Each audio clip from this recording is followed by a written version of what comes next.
What's going on, guys? Rob with 3STRONG. Today I want to talk about warming up. Warming up is one of those things that I feel is very important because it's really just a way of getting our body prepped for movement, for the workout that we're about to do, but it also lets us know if there's any tightness, if there's any issues that we need to take care of that need to be solved, that need to be addressed before we start adding heavy weight. Because when we do that, when we start lifting and working out hard, our muscles will get tighter.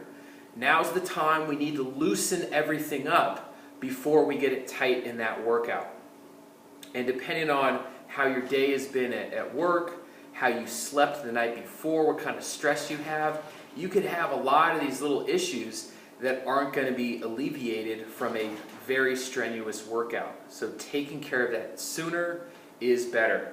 This is a full body warm-up. It's very, very basic. I'm not going to give you any reps because since we're warming up, do as many or as little reps as you feel you need to do to loosen up that area.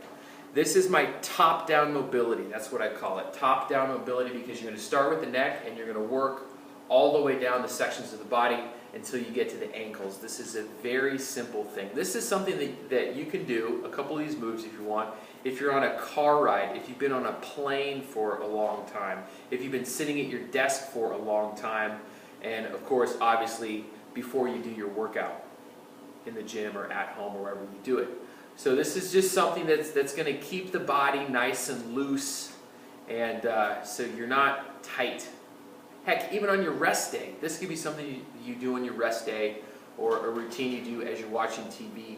Doesn't really matter. Okay, top-down mobility, right? We're going to start with the neck. So you're going to go ear to shoulder, back and forth. I'm going to show you sideways, so you're not chin down. You're tucking that chin in. Everything is aligned vertically. And then you're going ear to shoulder, straight back and forth. And as you're doing this, reach those hands down towards the ground. Notice how that starts to elongate the neck. And you're going to go back and forth. And the next one, you're going to rotate. Look over your shoulder. Next one, chin to chest and chin up. You're not going to push down. You're literally just tilting down, tucking in, tilting down, and looking up.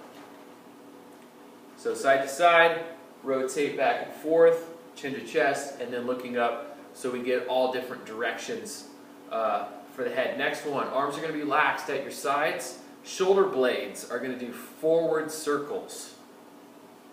So with this one, we're just isolating the shoulder blades. Sometimes this is tough for people to do, isolate every little segment. So in addition to warming up, it gets all those smaller little muscles firing so we have that awareness. I've seen people literally do this where I say, okay, let your arms relax at your sides and do these shoulder rolls, and I'll see people doing this. All the awareness is here because anything you touch is what we're used to. We're used to using our hands, but it's sometimes hard to isolate these shoulder blades, especially when we're doing rows or pull-ups or benching and stuff like that. You want these shoulder blades to be set. Warming up those muscles is key. Okay, next one, arm circles. Just big circles, forward, backward, kind of loosening up the chest, getting the shoulder moving through a full range of motion. So however many times you want to go forward, however many times you want to go backwards, totally up to you. Next one, as we're working down, now we're getting the spine, trunk twists. So feet are going to be a little bit wider than shoulder width, knees slightly bent, and we're just twisting. Try not to crunch down into it, keep the chest up, and just literally twist side to side until that feels good. My back actually cracked a couple times on that one. Next one, good mornings to loosen up the hips here. Hands behind your head, squeeze those elbows back, that'll force a nice upright posture. And then push your butt back. Notice how I'm keeping my back nice and flat, weights on the heels, and you're going to stand up.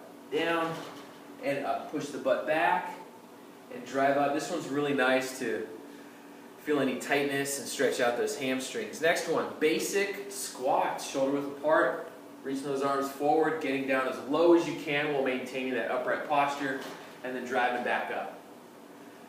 We'll do that, 10, 15 reps, whatever you can handle. Last one, this one is kind of overlooked. Heel to toe raises. So you're going to roll back up on those heels and then get high up on those toes. Excuse me. Choking on my words. And you're just going to roll back and forth. And so now we've done the neck, we've done the shoulders, we've done the arms, we've done the trunk, we've done the hips, we warmed up the muscles around the knees and the ankles. Top-down mobility. Give that a shot. The next time you need to loosen up, you might actually feel better. See you tomorrow.